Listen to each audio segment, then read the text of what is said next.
ನನ್ನ ಗಂಡ ಹೊರ್ಗಡೆ ಕರ್ಕೊಂಡೋಗಿ ಅಂಗಡೀಲಿ ಏನೂ ಕೊಡಿಸಲ್ಲ, ಎಲ್ಲ ಆನ್ಲೈನ್ ಶಾಪಿಂಗು. ನಮ್ಮ ಮನೇಲಿ ಮಾಡೋದೆಲ್ಲನ ಆನ್ಲೈನಾಗಿ ಏನೇ ಕೇಳಿದ್ರು ಕೊಡಿಸ್ತಾನೆ, ಎಷ್ಟು ಬೇಕಾದ್ರೂ ಕೊಡಿಸ್ತಾನೆ. ಆದರೆ ಹೊರ್ಗಡೆ ಏನು ಕೊಡಿಸಲ್ಲ, ಅಂಗಡಿಗೆ ಏನು ಕರ್ಕೊಂಡೋಗಿ ಇಂಥವೆಲ್ಲ ಏನು ಕೊಡಿಸಲ್ಲ.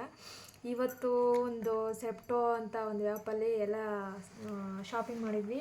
ಅದರಲ್ಲಿ ಇದು ಹುರುಳಿಕಾಯಿ, ಹಸಿರುಕಾಯಿ, ಮೆಣಸಿನ್ಕಾಯಿ, ಮತ್ತು ಇನ್ನೂ ಚಿಲ್ಲಿ, ಮತ್ತು ಕ್ಯಾರೆಟು, ಮತ್ತು ಐಸ್ ಕ್ರೀಮ್. ಗಂಡ ಐಸ್ ಕ್ರೀಮ್ ಕುಡಿಸ್ಬಿಟ್ಟು ಅದು ಫೇವ್ರೆಟ್ ಐಸ್ ಕ್ರೀಮ್ ಇದು. ಮತ್ತು ಜ್ಯೂಸು, ಅಂಗಡಿಗೆ ಜ್ಯೂಸು ಎಲ್ಲನ ತಗೊಂಬಂದ್ವಿ. ಹಂಗೆ 4th ಬರ್ತಡೇ ಗಿಫ್ಟ್ ಐತೆ. ಎಷ್ಟು ಚೆನ್ನಾಗೈತೆ, ಓಪನ್ ಮಾಡಬೇಕು ಅನ್ನೋ ಕ್ಯೂರಿಯಾಸಿಟಿ ಐತೆ. ಓಪನ್ ಮಾಡೋಣ, ಏನೈತೆ ಅಂತ ನೋಡೋಣ ಬನ್ನಿ.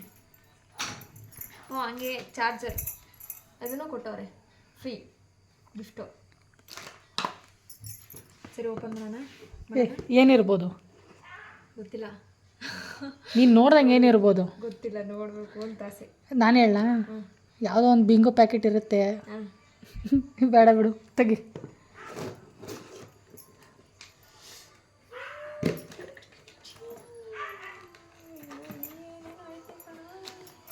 ಏನಿದೆ? ಆಯಿಲ್ಲ, ಯಾವ ಎಲ್ಲು ಆಯಿಲ್ಲ, ನವರತ್ನ ಗೋಲ್ಡ್ ಅಂತೆ, ಹೊಸ್ದಾಗಿ ಬಂದಿರೋದು. ಎಷ್ಟಿದಾವೆ? 3 ಏನೋ ಇರಬೇಕು. 6. ನಾನು ಹೇಳ್ದಂಗೆ ಬಿಂಗೋ ಕೊಟ್ಬಿಟ್ಟವನೇ. ಅದೇನದು? ಕಾಫಿ, ನನ್ನ ಟೀ ಪೌಡರ್.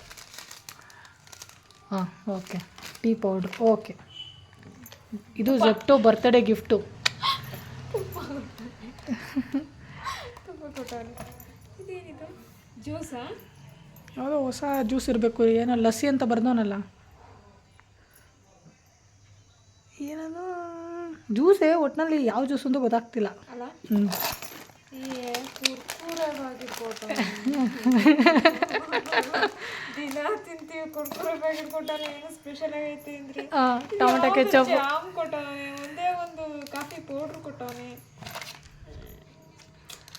ಯಾವುದೋ ಶಾಂಪೂ ಕೊಟ್ಟವನೆ. ಮೋಸ ಮುಕ್ಕ. ಅದೇ ಮೋಸ. ಚಾಕ್ಲೇಟ್ ಅನ್ನ ಕೊಟ್ಟಿದ್ದೀರಿ. ಚಾಕ್ಲೇಟ್ ಅವ್ನು ನಮಗೆ ಕೊಟ್ಟಿಲ್ಲ. ಎಷ್ಟು ಚೆನ್ನಾಗಿರೋದು ಚಾಕ್ಲೇಟ್ ಕೊಟ್ಟಿಲ್ಲ. ಏನೋ ಕೊಟ್ಟವನ. ಕುಡಿಯೋದ ಏನು ಮಾಡೋದು.